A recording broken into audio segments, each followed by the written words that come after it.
Audiobook Summary Presents Mrs. Dalloway novel by Virginia Woolf. Mrs. Dalloway covers one day from morning to night in one woman's life.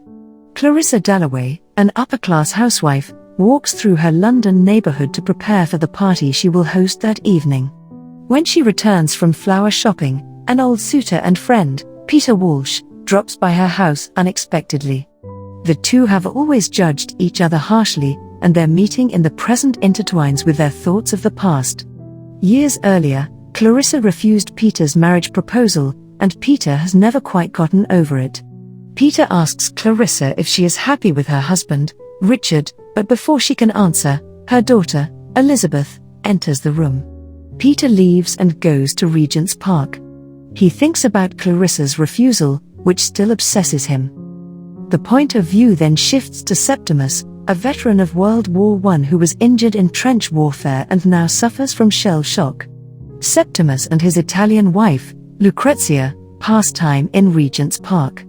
They are waiting for Septimus's appointment with Sir William Bradshaw, a celebrated psychiatrist.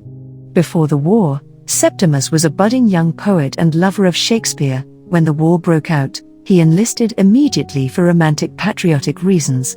He became numb to the horrors of war and its aftermath. When his friend Evans died, he felt little sadness.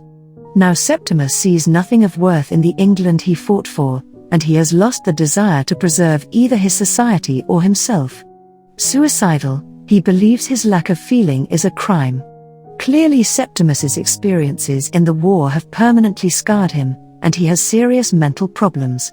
However, Sir William does not listen to what Septimus says and diagnoses a lack of proportion.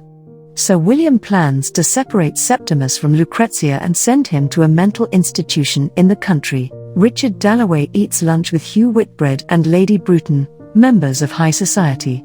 The men help Lady Bruton write a letter to the Times, London's largest newspaper. After lunch, Richard returns home to Clarissa with a large bunch of roses. He intends to tell her that he loves her but finds that he cannot, because it has been so long since he last said it. Clarissa considers the void that exists between people, even between husband and wife. Even though she values the privacy she is able to maintain in her marriage, considering it vital to the success of the relationship, at the same time she finds slightly disturbing the fact that Richard doesn't know everything about her. Clarissa sees off Elizabeth and her history teacher, Miss Kilman, who are going shopping. The two older women despise one another passionately, each believing the other to be an oppressive force over Elizabeth. Meanwhile, Septimus and Lucrezia are in their apartment, enjoying a moment of happiness together before the men come to take Septimus to the asylum. One of Septimus's doctors, Dr. Holmes, arrives, and Septimus fears the doctor will destroy his soul. In order to avoid this fate, he jumps from a window to his death. Peter hears the ambulance go by to pick up Septimus's body and marvels ironically at the level of London's civilization. He goes to Clarissa's party, where most of the novel's major characters are assembled.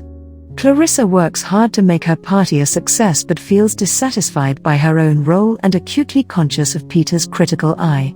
All the partygoers, but especially Peter and Sally Seton, have, to some degree, failed to accomplish the dreams of their youth. Though the social order is undoubtedly changing, Elizabeth and the members of her generation will probably repeat the errors of Clarissa's generation. Sir William Bradshaw arrives late, and his wife explains that one of his patients, the young veteran, Septimus, has committed suicide. Clarissa retreats to the privacy of a small room to consider Septimus's death. She understands that he was overwhelmed by life and that men like Sir William make life intolerable. She identifies with Septimus, admiring him for having taken the plunge and for not compromising his soul. She feels, with her comfortable position as a society hostess, responsible for his death. The party nears its close as guests begin to leave. Clarissa enters the room, and her presence fills Peter with a great excitement.